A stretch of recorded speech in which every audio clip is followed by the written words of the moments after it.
अमेरिकेकडून भारतीय मालावर आता 25% ऐवजी 18% टॅरिफ. ट्रम्प यांची घोषणा. भारत अमेरिका व्यापार करारावरही सहमती. भारत 0% कर आकारेल. रशियाकडून तेल खरेदीही थांबवेल. ट्रम्प यांचा एकतर्फी दावा. टॅरिफ कमी करण्याच्या अमेरिकेच्या निर्णयाचं भारताकडून स्वागत. मात्र ट्रम्प यांच्या दाव्यावर सावध पवित्रा. पंतप्रधानांच्या ट्विटमध्ये भारतीय कर, रशियाकडून तेल खरेदी थांबवण्याचा उल्लेखच नाही.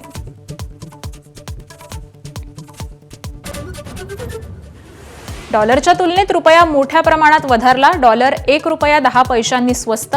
डॉलरची आजची किंमत ₹90.10, तर शेअर मार्केटही वधारलं.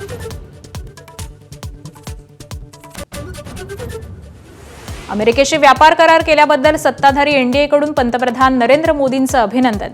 प्रफुल्ल पटेलांनी घातला मोदींना पुष्पहार. संसदेमध्ये चर्चा करा म्हणत काँग्रेसच्या वेणुगोपाल यांचा स्थगन प्रस्ताव.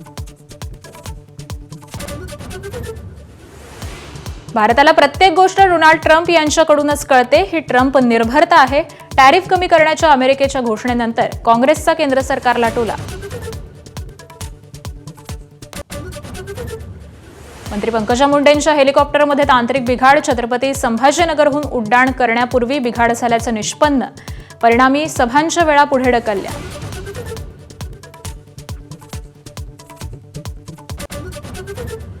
पुण्याच्या महापौरपदी मंजुषा नागपुरे यांची निवड जवळपास निश्चित. लवकरच घोषणा होण्याची शक्यता.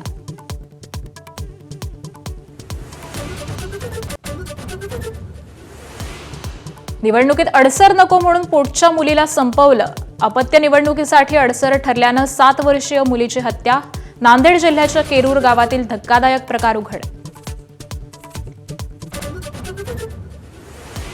राष्ट्रवादीच्या हुकलेल्या विलिनीकरणाची इनसाइड स्टोरी माझ्याच्या हाती. 23 डिसेंबरच्या बैठकीत शिक्कामोर्तब झाल्याचा शरद पवार गटाचा सूर.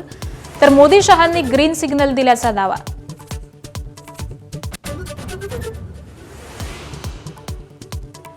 चंद्रपुरात भाजप आणि शिवसेनेची एकत्रित गट नोंदणी. तर काँग्रेसच्या वडट्टीवार गटाच्या नगरसेवकांची नोंदणी रखडलेली.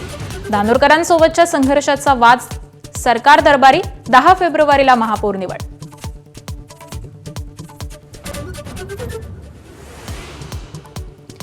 लाडकी बहिणीच्या केवायसीमुळे महिला आणि बालकल्याण विभागातील कर्मचाऱ्यांवरती कामाचा प्रचंड ताण. वैतागलेले कर्मचारी 9 फेब्रुवारीपासून काम बंद आंदोलन करणार. तर शासनाच्या बैठकांवरही टाकला बहिष्कार. जगप्रसिद्ध नायगरा धबधबा गोठला. तापमान उणे 20 ते 55 पर्यंत खाली उतरलं. झाडं आणि नद्याही गेल्या गारठून. डोंगर रांगांवर देखील बर्फाची चादर.